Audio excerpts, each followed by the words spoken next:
যাতে কোনোভাবে কোনো মানুষের ধর্মীয় স্বাধীনতা হস্তক্ষেপ সহ্য না করে সেই নীতি আপনাদের নিতে হবে। কেন মাজারে হামলা হচ্ছে, কেন ধর্মীয় গোষ্ঠী তাদের অনুষ্ঠান নিয়ে নিজেদের মধ্যকার দ্বন্দ্ব, সরকার সেখানে কোনো একটা পক্ষ নিচ্ছে, এগুলোর জবাব দিতে হবে আপনাদের। আমরা পরিষ্কার করে বলতে চাই, অভ্যুত্থানের উপর দাঁড়ানো সরকার সকলের প্রতি ন্যায় বিচার করবে, সেই জায়গায় নিতে হবে। কোন মাজারে হামলা, হিন্দু সম্প্রদায়ের উপরে হামলা কিংবা কোন ধর্মীয় সম্প্রদায়ের তাদের নিজেদের মতো ধর্ম পালনের কর্মসূচি করতে না দেওয়া, এই কোনো কিছু গ্রহণযোগ্য হবে না। সেই অনুযায়ী আপনাদের ব্যবস্থা নিতে হবে।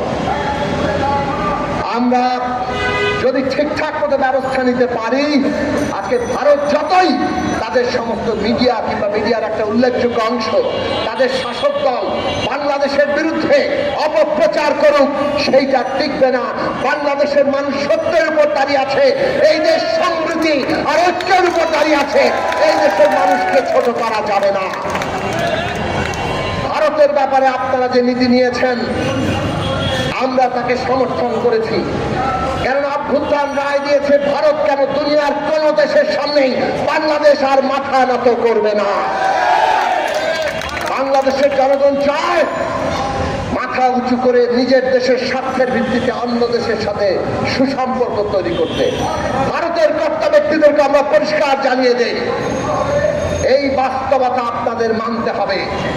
যত দ্রুত মানবেন ততই সহজ সম্পর্ক হবে, স্বাভাবিক সম্পর্ক হবে, সুসম্পর্ক হবে।